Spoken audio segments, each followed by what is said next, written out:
wilderness doesn't sing your name when you cross its threshold. It doesn't care for the stories you tell yourself, the scars you wear, or the fragile hopes you clutch like talismans against the dark. It's a vast, unyielding sprawl. Trees ancient as grief, soil that drinks silence like blood, air thick with whispers it hoards for itself. Some enter seeking solace. Others find only echoes of their own unraveling. I've gathered these fragments, not to solve their riddles, but to bear witness to the weight they carry. A weight too heavy to dismiss, too sharp to forget. These aren't mere tales spun for a shiver by the fire.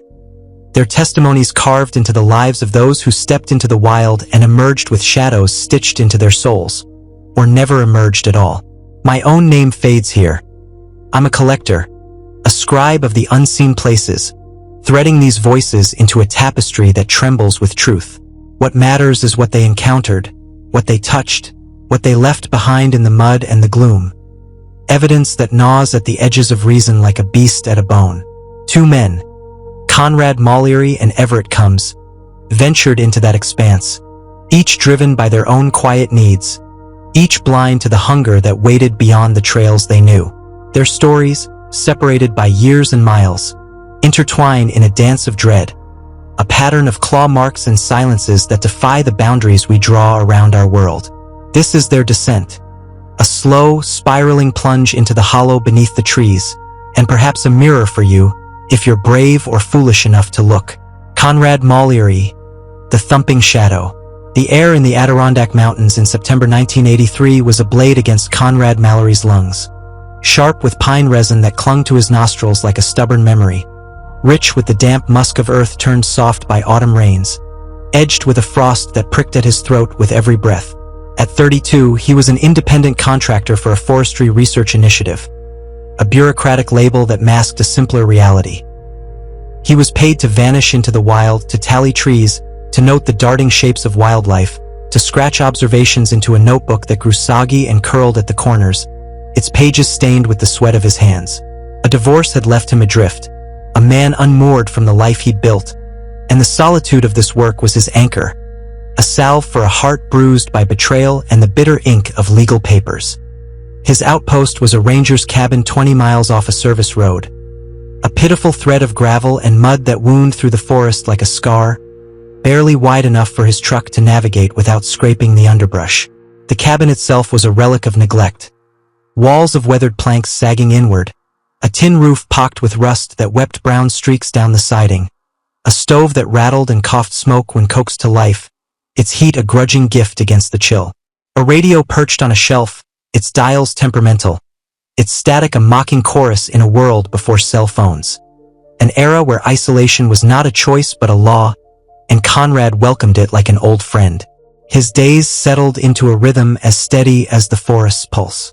Sunrise found him trekking through plots of spruce and birch, their needles a carpet beneath his boots, their trunks rising like sentinels against a sky that shifted from pale gold to bruised gray with the caprice of mountain weather. He cataloged signs of blight, yellowing needles, bark peeling like skin from a wound, or the jagged stumps of illegal logging. His pencil scratching notes in shorthand, the sound a faint counterpoint to the wind's low moan through the canopy. Afternoons were spent hunched over maps spread across a rickety table, their edges curling from damp, his fingers tracing contours as he plotted the day's findings. The cabin's single window framing a view of trees that seemed to lean closer with each passing hour. Evenings belonged to the lantern's flickering glow, its light casting shadows that danced across the walls as he turned the pages of a worn paperback. A detective novel, its spine cracked from rereading.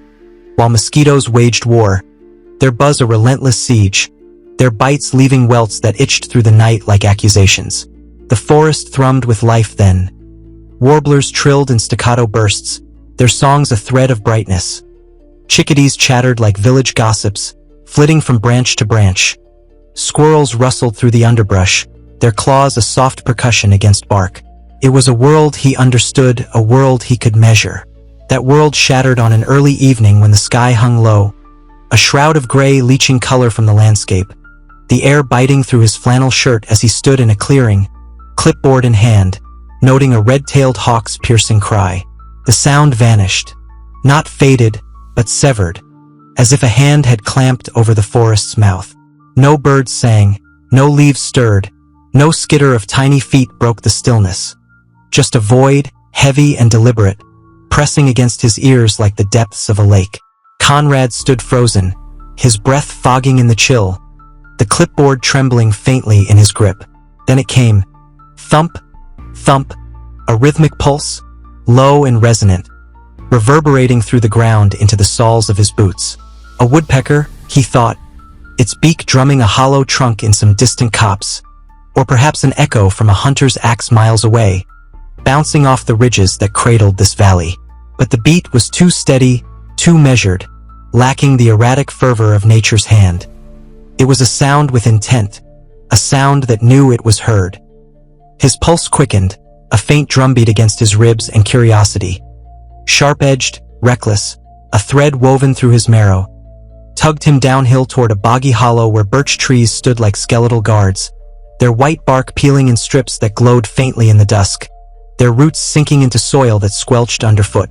The thumping grew louder, a beacon guiding him through underbrush that clawed at his jeans, thorns snagging the denim like tiny, spiteful fingers, drawing pinpricks of blood he barely felt.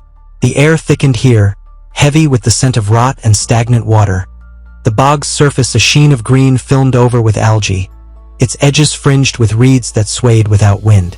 Then the sound stopped, abrupt as a snapped cord, and he crouched, breath shallow, eyes scanning the gloom between the trees, the lantern's glow a distant memory back at the cabin. Through the birches, something moved, large, silent, upright. At first, he thought moose, its bulk a familiar silhouette in these mountains, but the shape was wrong. Too lean, too humanoid, its motion a fluid glide through thickets that should have snapped and crackled under its weight. His throat tightened, a dry knot forming. He'd faced bears before, their lumbering forms a known danger, their growls a language he could parse.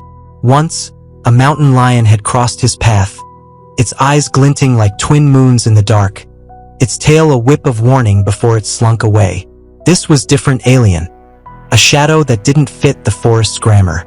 It turned, or seemed to, the dusk blurring its edges into a smear of gray against the white bark, and unleashed a sound.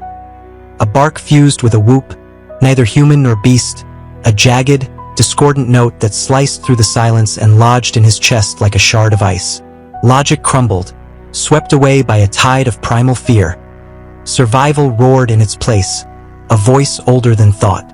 He backpedaled, boots slipping on wet leaves, crashing through brambles that tore at his hands and face, the sting a distant echo beneath the hammering of his heart. The cabin loomed in his mind's eye, a fragile sanctuary, its door a promise of safety.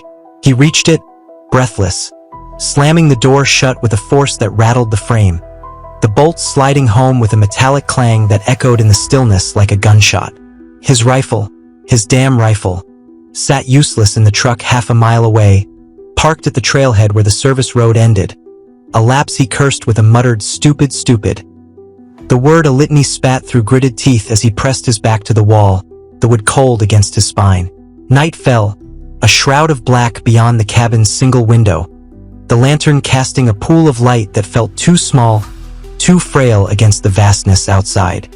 Sleep eluded him, his ears straining for any sound beyond the creak of settling planks, the groan of the stove as it cooled, the faint drip of water from a leak in the roof, the skitter of a mouse in the corner. Nothing else came, but the silence was a weight, a presence that pressed against the walls. Morning broke gray and cold, the sky a seamless sheet of cloud that dulled the world to monochrome.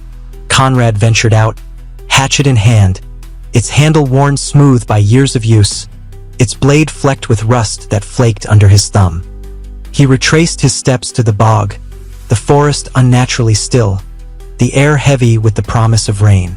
The mud held prints, twice the size of his own boots, long and narrow, toes splayed like a gorilla's but larger, deeper. The soil curled around them as if pressed by a weight that defied reason. He knelt, tracing the edges with a trembling finger, the damp earth cold against his skin. These were no bear tracks, no human jest.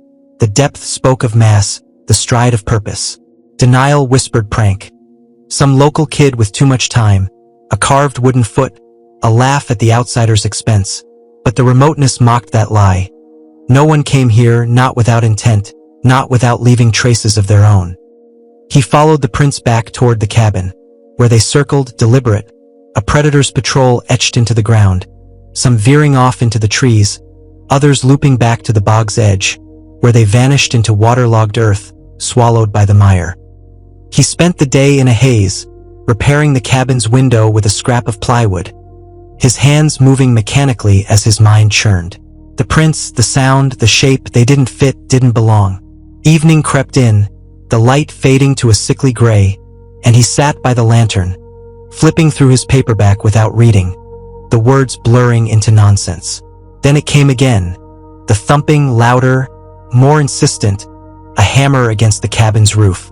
Thump, thump, thump, heavy, rhythmic, shaking dust from the rafters that drifted down like ash, settling on his shoulders.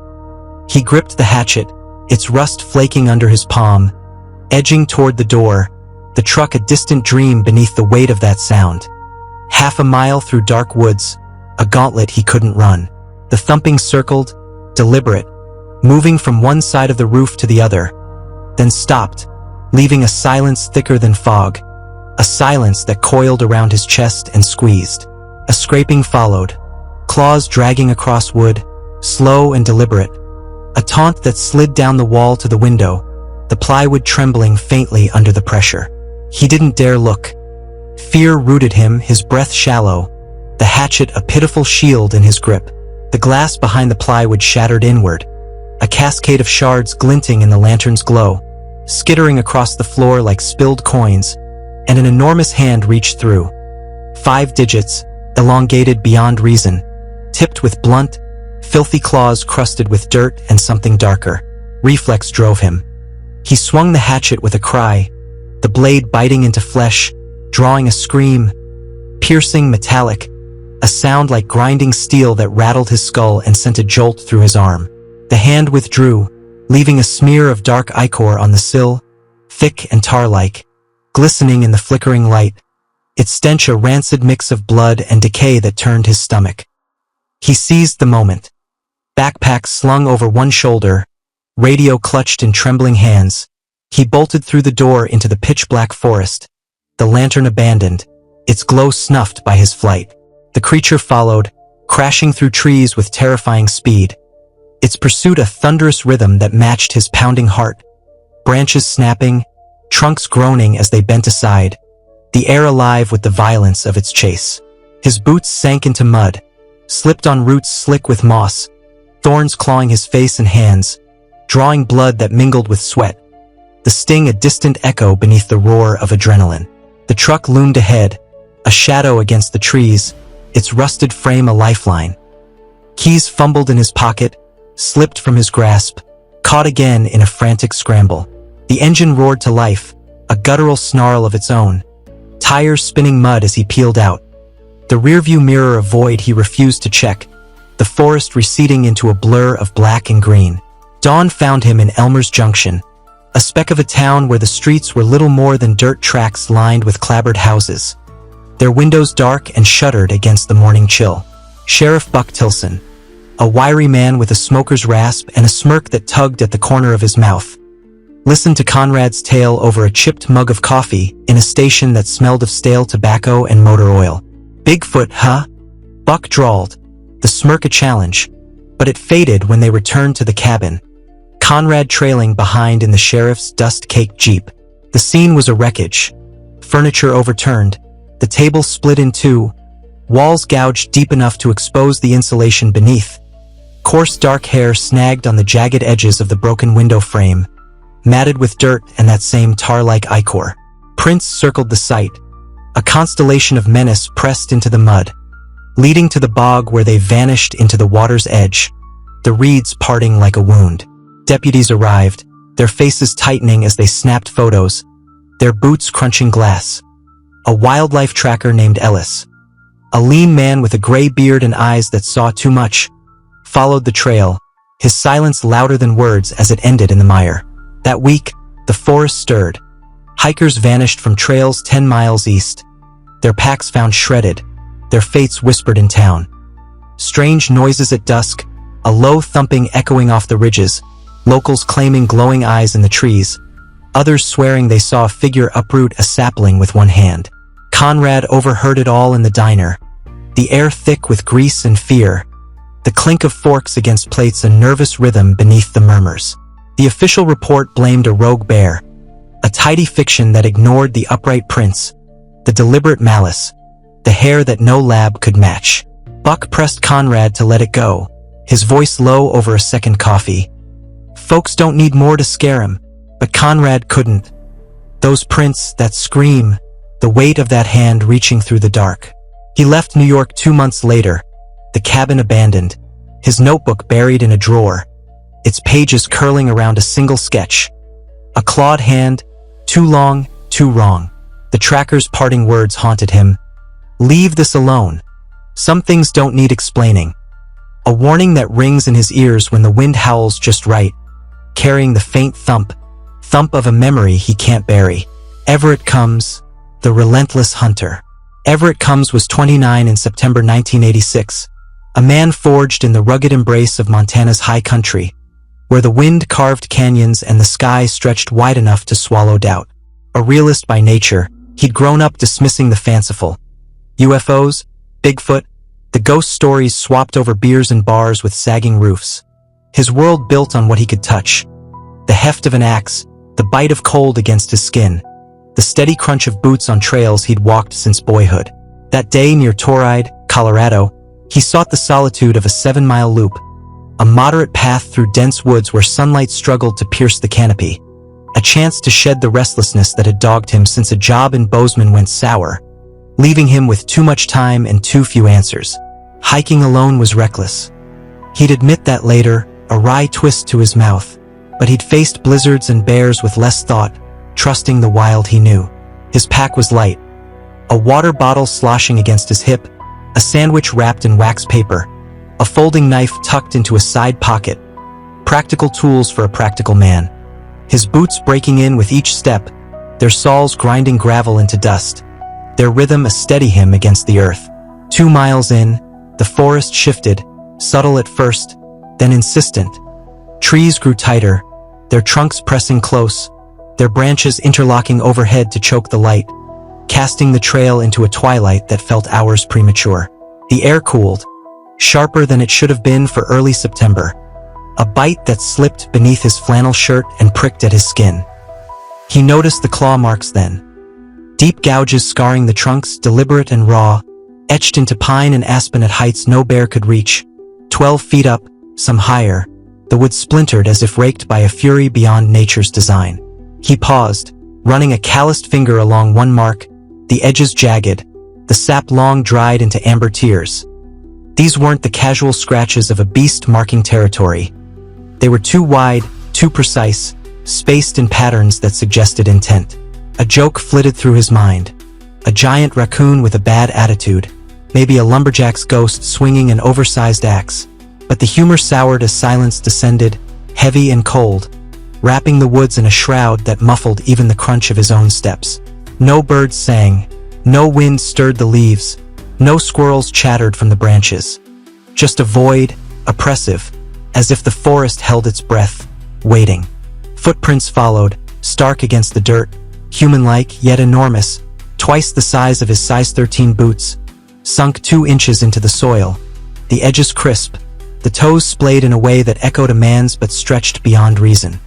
He crouched, tracing the outline with a steady hand, the damp earth cold against his fingertips.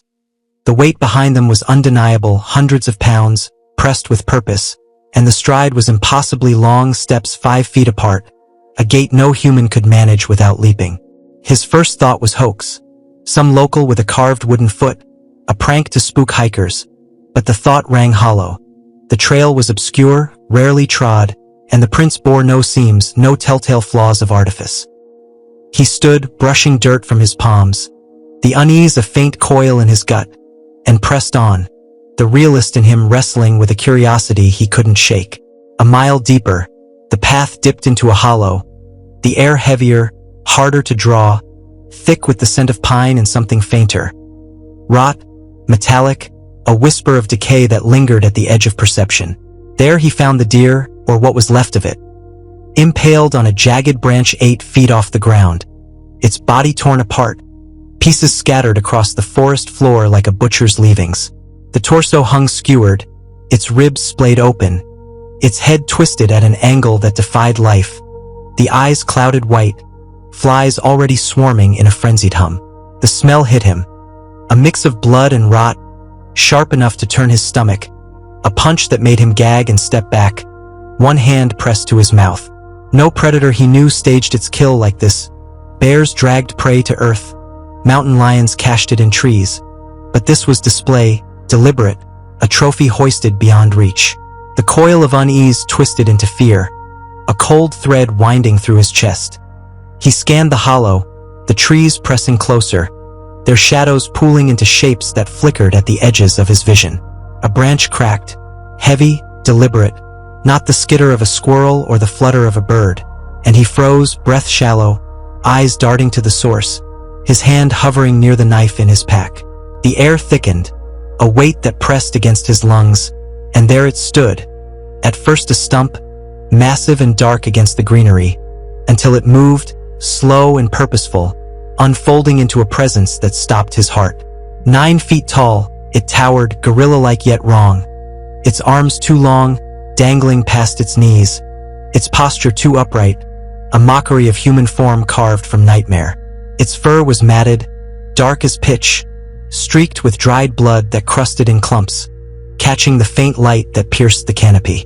Its hands, too human, 5 fingers splayed wide, ended in claws that gleamed, curved and sharp, stained with dirt and something darker.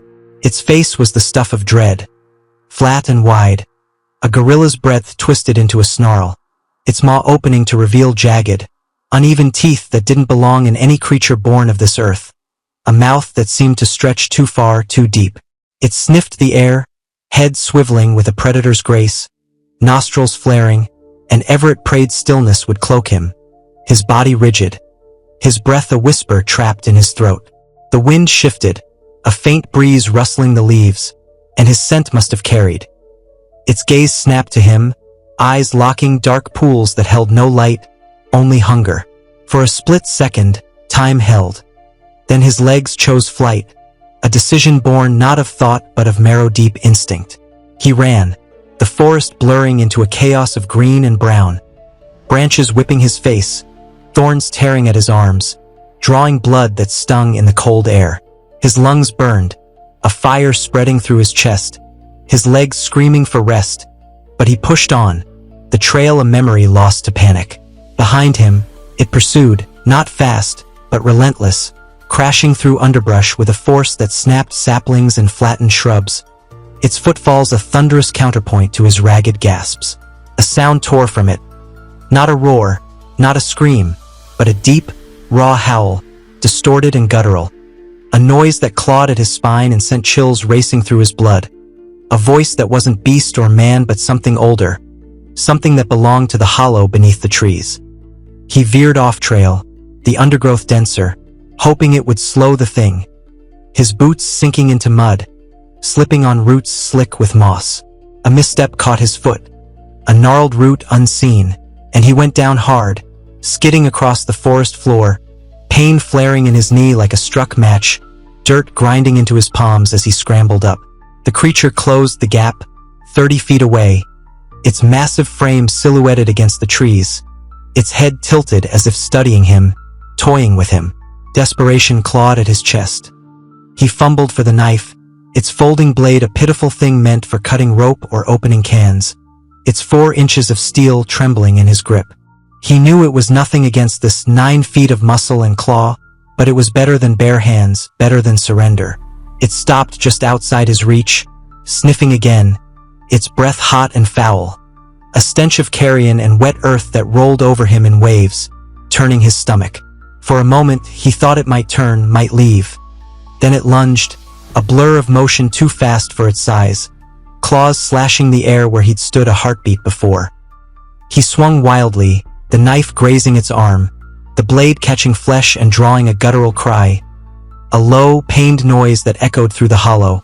a sound that shook the trees.